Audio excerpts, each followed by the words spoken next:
उत्तर प्रदेश में योगी जितना मर्जी डंका पीट लो, किसी मुसलमान ने अजय बिष्ट को उत्तराखंड से नहीं भगाया। अजय सिंह बिष्ट, तुम जितना मर्जी कैराना चिल्लाते रहो, हिंदुओं ने तुम्हें खारिज कर दिया। ये हिमाचल का प्रमाण है। अब ये मत कहना कि हिमाचल के राजपूत, हिमाचल के ब्राह्मण वो छोटे हैं और तुम्हारी जात बड़ी है। ये हिंदू मुसलमान करने का जो षड्यंत्र कर रहे हैं, कैराना को खाली बता करके। जून को हमारे निहत्थे 20 जवानों को पीट कर हत्या कर दी गई। एक शब्द भी चीन के दलाल ने, देश के गद्दार ने मुंह नहीं खोला। राज्य मंत्री को किसानों का नरसंहार करने के लिए बनाया गया। बनाने वाले अमित शाह ने उसको निर्दोष बता दिया।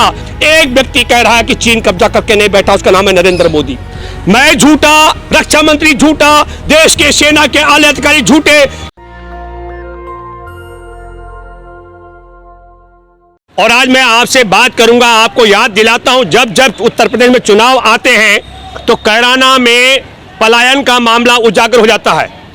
उत्तर प्रदेश में योगी आदित्यनाथ उर्फ अजय सिंह बिष्ट कैराना के विस्थापित लोगों को मिलने के लिए गए।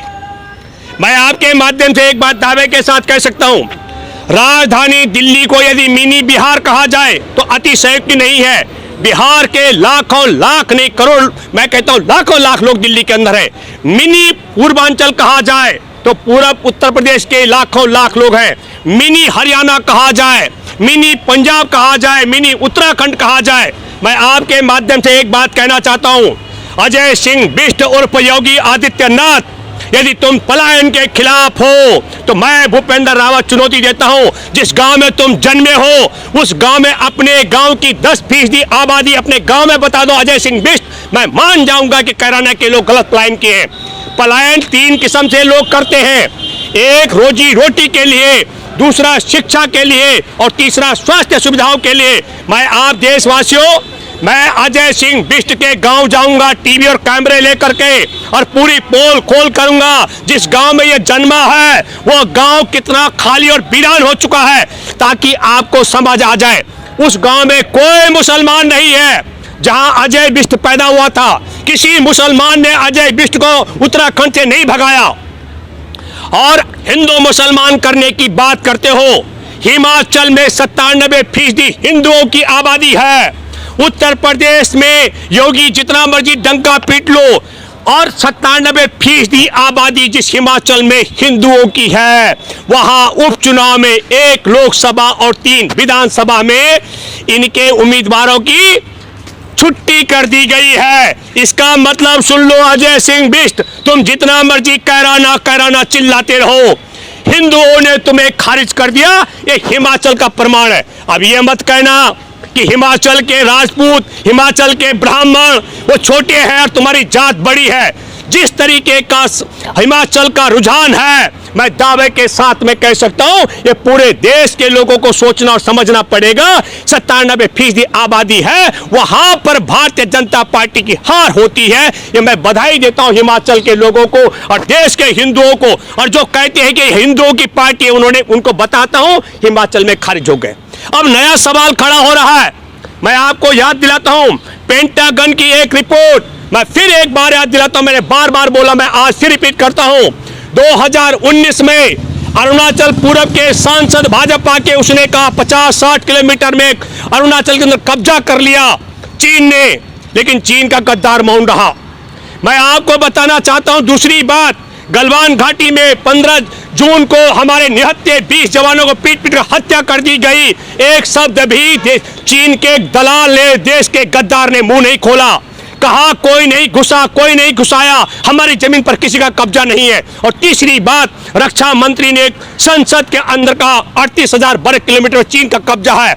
और मैं चौथी बात कहना चाहता हूं, आज भी भारत के सेना के अधिकारी चीन जो घुसपैठ कर गया है उसको खाली कराने के लिए गिड़गिड़ा रहे हैं। मैं शब्द कह रहा हूं, गिड़गिड़ा रहे हैं, क्योंकि कायर सरकार बैठी हुई है। और एक और रिपोर्ट आई है, पेंटागन की रिपोर्ट आ चुकी है कि अरुणाचल में चीन ने कब्जा करके गांव बसा दिया। उससे ध्यान भटकाने के लिए क्या हो रहा है, कैराना का चर्चा के कैराना से पलायन हुआ।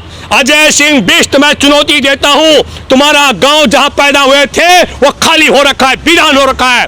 और फिर दूसरी बात, लखीमपुर खीरी को लेकर के सुप्रीम कोर्ट ने कड़ी फटकार लगाई, ये मत भूलो।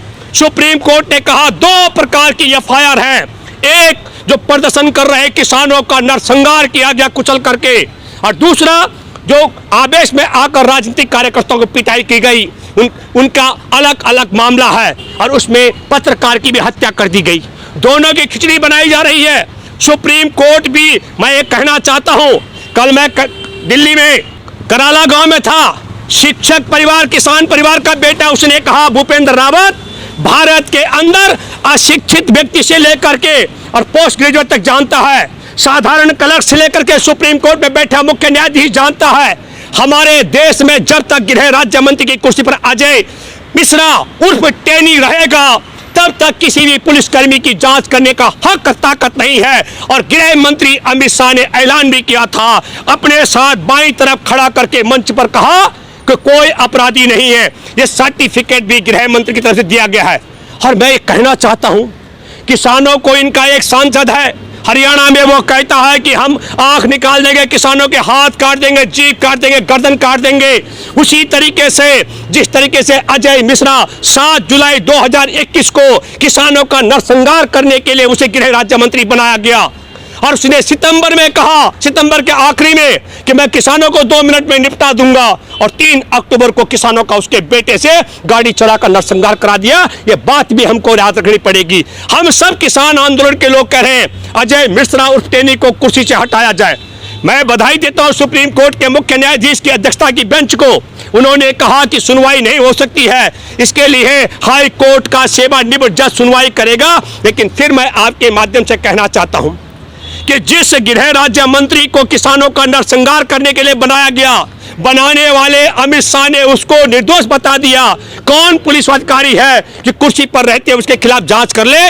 इसलिए मैं कहना चाहता हूं, किसानों का नरसंहार कराने वाले, अरुणाचल में चीन का कब्जा करवा का गांव बसाने वाले, हमारे देश में चीनी राष्ट्रपति को झूला झुलाने वाले, चीनियों से हमारे किसानों की हत्या करवाने वाले, और देश में महामारी कोरोना फैला करके देश को बर्बाद कराने वाले, देश की विकास दर को रसातल में पहुंचाने वाले, देश में 10 करोड़ ज्यादा लोगों की रोजी रोटी छीनने वाले, और किसान और बेरोजगारों को सड़क पर उतारने वाले, और एसएससी के भी छात्र हैं 54,000 छात्र वो सड़कों पर हैं, उन सब छात्रों का भविष्य दांव पे लगाने वाले, हमारे देश की रेल, सड़कें, एयरपोर्ट, बंदरगाह, बैंक और तमाम सरकारी संस्थानों को निजी कंपनियों के हाथों बिकवाने वाले, ये हिंदू मुसलमान करने का जो षड्यंत्र कर रहे हैं, कैराना को खाली बता करके, मैं फिर आपके सामने कहना चाहता हूं, ये षड्यंत्र है आपके एजेंडे से, मुख्य मुद्दों से ध्यान भटकाने का।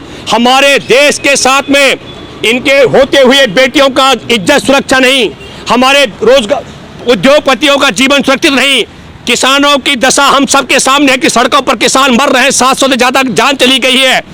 बेरोजगार छात्र जो टेस्ट क्लियर कर चुके हो, जो फिजिकली टेस्ट भी क्लियर कर चुके हो, 54,000 छात्रों का भविष्य दांव पर है, ओवर एज हो चुके हैं। इन सब मुद्दों से ध्यान भटकाने के लिए ये कैराना का कार्ड कर रहे हैं, किसानों की आंख काटने, हाथ काटने की बात कर रहे हैं, और किसानों का नरसंहार करा रहे हैं, और इसलिए ध्यान भटका रहे हैं। मैं आप सब लोगों से एक बात फिर कहना चाहता हूं, मैं भूपेंद्र रावत ये कहता हूं कि हमारे सेना के अधिकारी चीन के आला अधिकारियों के साथ मीटिंग कर रहे हैं और कह रहे हैं कि वापस चले जाओ जहां तुम कब्जा करके बैठे हो। हमारे देश का रक्षा मंत्री कहता है कि चीन 38,000 वर्ग किलोमीटर कब्जा करके बैठा हुआ है। अरुणाचल पूरब का सांसद कहता है कि चीन हमारे देश में कब्जा करके बैठा हुआ है। पेंटागन की रिपोर्ट कहती है कि चीन कब्जा करके बैठा हुआ है। मैं भूपेंद्र रावत कहता हूं कि चीन कब्जा करके बैठा हुआ है। गलवान घाटी से 15 जून को जो 20 लाशें हमारे आई वापस सीमा से, वो लाशें बता रही थी, सैनिकों के 100 बता रहे थे कि चीन हमारे देश में कब्जा करके बैठा है। जो 76 जवान घायल होकर आए थे वो बता रहे हैं, उनके देह पर पड़े निशान, उनके शरीर पर पड़ी चोटें बता रही हैं चीन कब्जा करके बैठा हुआ है। एक व्यक्ति कह रहा है कि चीन कब्जा करके नहीं बैठा, उसका नाम है नरेंद्र मोदी। और ये नरेंद्र मोदी अगर ये सच्चा है, मैं झूठा, रक्षा मंत्री झूठा, देश के सेना के आला अधिकारी झूठे, किसान जो सड़कों पर चिल्ला रहे हैं कि कब्जा हो गया, पेंटागन की रिपोर्ट झूठी, और मैं कहता हूं अरुणाचल का सांसद झूठा, जवानों के 100 और जवानों की देह झूठी, तो हम सबके खिलाफ कानूनी कार्रवाई जेल में डाला जाए। और सबकी रिपोर्ट ठीक है, भूपेंद्र रावत ठीक बोलता है, राजनाथ सिंह ठीक बोलता है, पेंटागन की रिपोर्ट ठीक है, अरुणाचल का सांसद ठीक बोलता है, किसानों और जवानों की शहादत भी सही बोलती है, उनकी देह की मार भी सही बोलती है। तो एकमात्र गद्दार है, इस गद्दार नरेंद्र मोदी को कुर्सी से हटा करके और हथकड़ी लगा के जेल में डालो। और ये हिंदू मुसलमान का खेल हिमाचल की जनता ने खत्म कर दिया। मैं हिमाचल की जनता को बधाई देता हूं और पूरे भारत के नागरिकों से अपील करता हूं, जो इनके बहकावे में आ रहा है, आपसे अपील करता हूं, आप हिमाचल के प्रबुद्ध समझदार हिंदुओं के राह पर चलते हुए ये देश को बर्बाद करने वाले देश के गद्दारों को और चीन के वफादारों को उठा बाहर करे, सत्ता से यह अपील करता हूं। नेशनल दस्तक की आपसे गुजारिश है कि अगर इसको बचाना चाहते हैं तो नेशनल दस्तक को सब्सक्राइब करने के लिए रेड कलर के सब्सक्राइब बटन को दबाएं, फिर बेल आइकन की घंटी दबाएं। नेशनल दस्तक को बचाने के लिए बहुत जरूरी है कि हर खबर को शेयर करें, लाइक करें, कमेंट जरूर करें।